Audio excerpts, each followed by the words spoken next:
오늘 저에게 주신 하나님의 말씀은 신약 성경 유다서 1장 3절부터 4절까지 말씀입니다.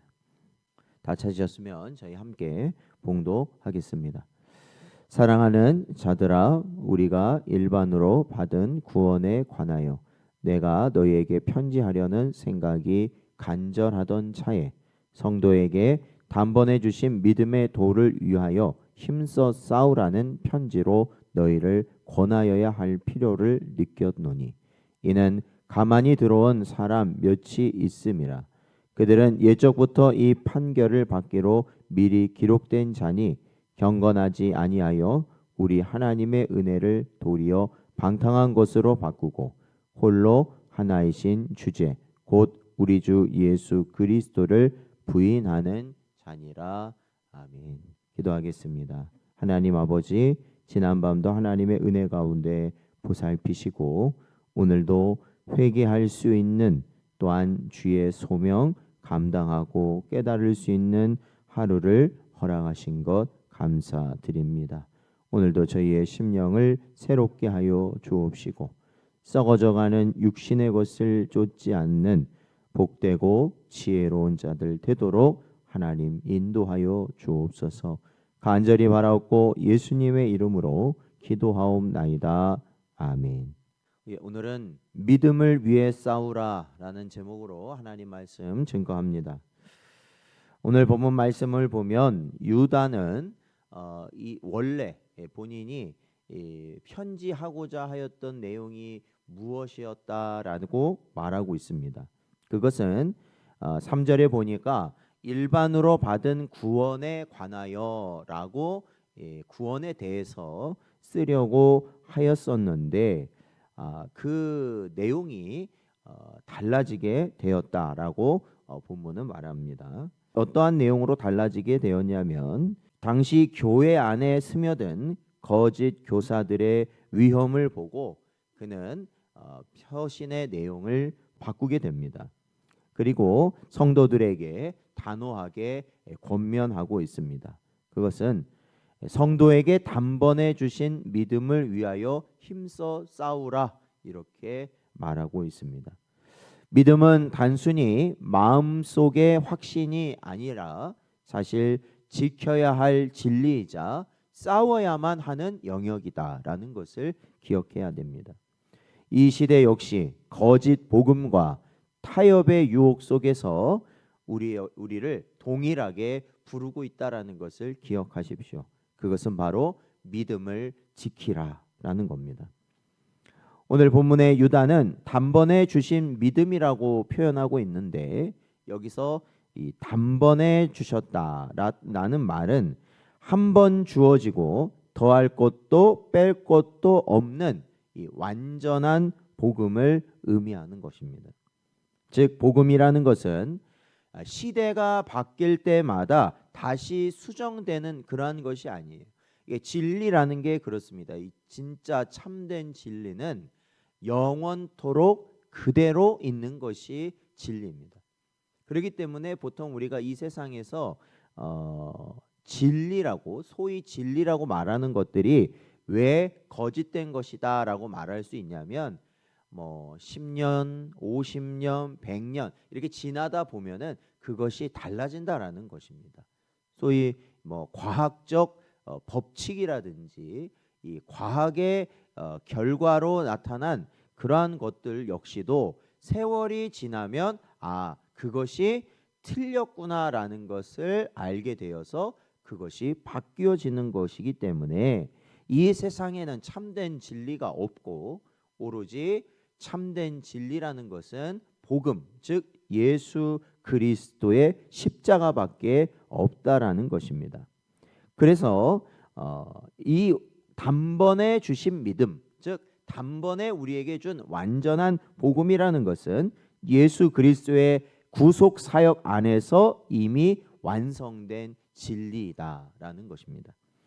히브리서에 보면 히브리서 10장 20절을 보니까 그 길은 우리를 위하여 휘장 가운데로 열어놓으신 새로운 살 길이요 휘장은 곧 그의 육체니라 말씀합니다.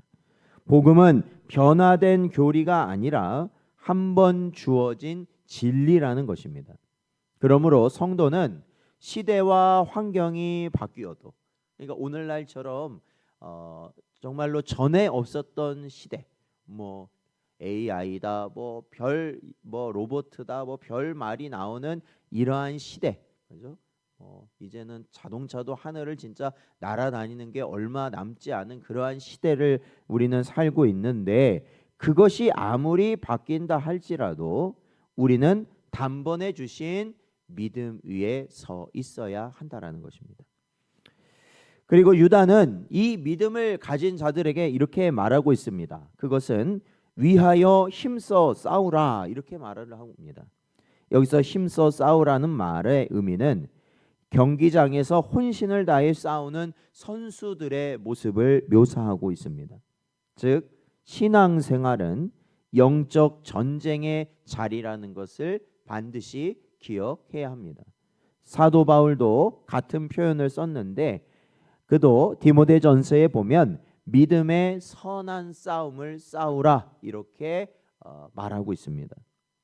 중요한 것은 우리의 싸움, 즉 믿음을 지키기 위해 싸우는 싸움은 누구와의 싸움이 아니냐, 사람과의 다툼은 아닙니다. 혈과 육의 싸움은 절대 아닙니다. 우리가 싸워야 될 싸움은 거짓과 진리를 분별하는 싸움인 것입니다. 말씀의 기준이 흐려질수록 성도는 더 분명하게 성경 위에 서야 한다라는 것입니다. 웨스터민스터 소요리 문답 33문은 이렇게 가르치고 있습니다. 칭의는 하나님께서 우리의 죄를 용서하시고 그리스도의 의를 우리에게 전가하시며 오직 믿음으로 받게 하시는 은혜의 행위이다라고 말하고 있습니다. 이것이 곧 복음이라는 것입니다. 우리는 죽을 수밖에 없는, 멸망당할 수밖에 없는 그러한 존재이지만 오직 이 땅에 우리를 위하여 오신 예수 그리스도께서 이루신 의로 말미암아, 또한 십자가의 대속으로 말미암아 우리는 영원한 생명을 얻게 되었다라는 것이죠. 그러므로 이러한 복음의 진리를 조금이라도 흐리게 하는 것은 곧 믿음을 훼손시키는 일이라는 거죠. 그렇기 때문에 성도는 그러한 것에 민감해야 된다라는 거예요. 그러한 것에, 어떤 물질적인 것이나 세상적인 것, 없어질 것에 민감하지 말고, 또한 그런 것들로 우리가 다투거나 그런 것들로 우리가 싸우는 것이 아니라 오히려 복음의 진리가 더 분명하게 드러나야 함에도 불구하고 그것이 조금이라도 가리워지게 하는 것이 있다면 그것과 우리는 싸워야 한다라는 것이죠. 그게 바로 영적 싸움이라는 것입니다. 그래서 성도는 단지 신앙을 지키는 자가 아니라 진리를 위해 싸우는 전사로 하나님은 우리를 부르셨다라고 성경은 말하고 있습니다.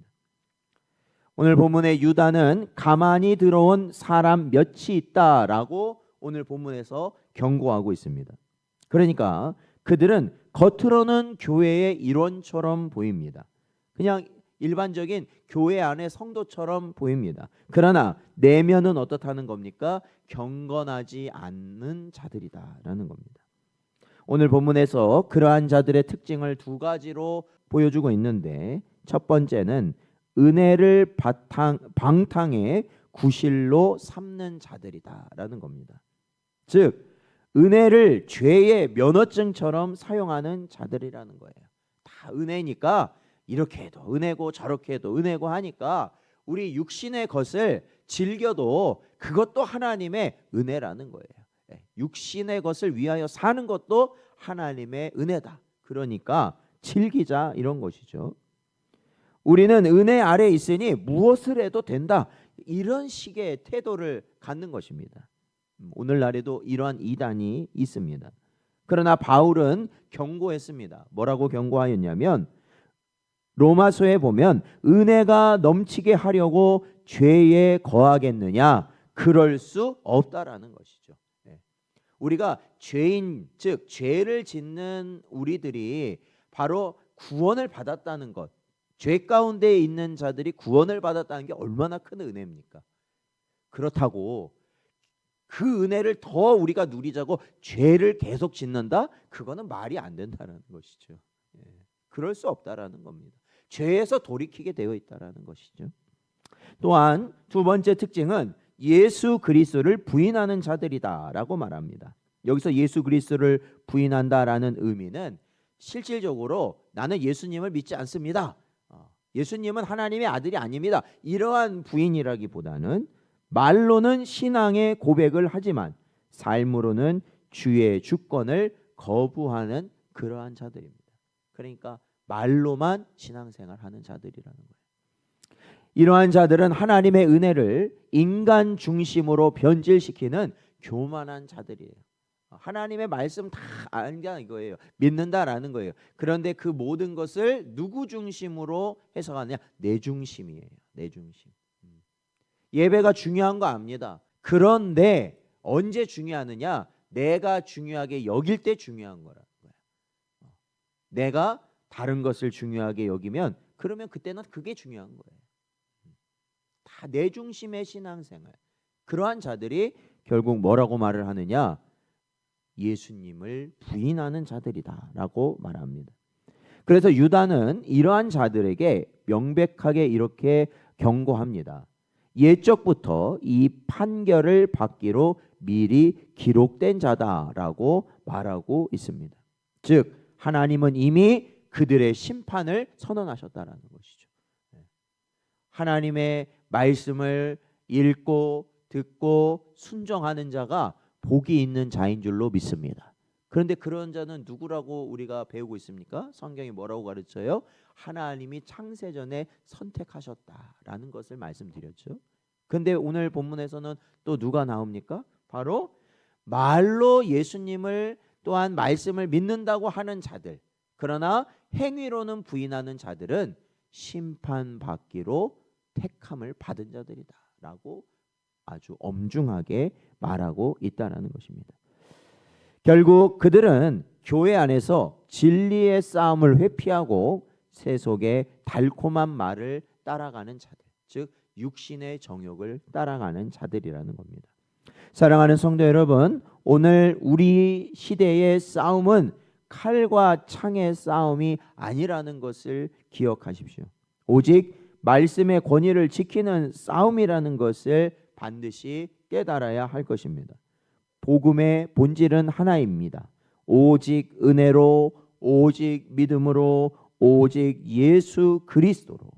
바로 이 세 기둥이 흔들릴 때 교회는 세상 속에서 방향을 잃게 되는 것입니다. 오늘날도 보면 이 시대의 교회에게 요구하는 것을 우리가 들어보면 영적 싸움이 아니라 바로 이 세상 정의를 위하여서 혈과 육의 싸움을 하라, 이렇게 세상은 교회에게 강요하고 있고, 교회는 그것을 분별하지 못하여서 그렇게 하는 것이 우리가 말씀대로 사는 것이다 라고 오판하고 움직이고 있습니다.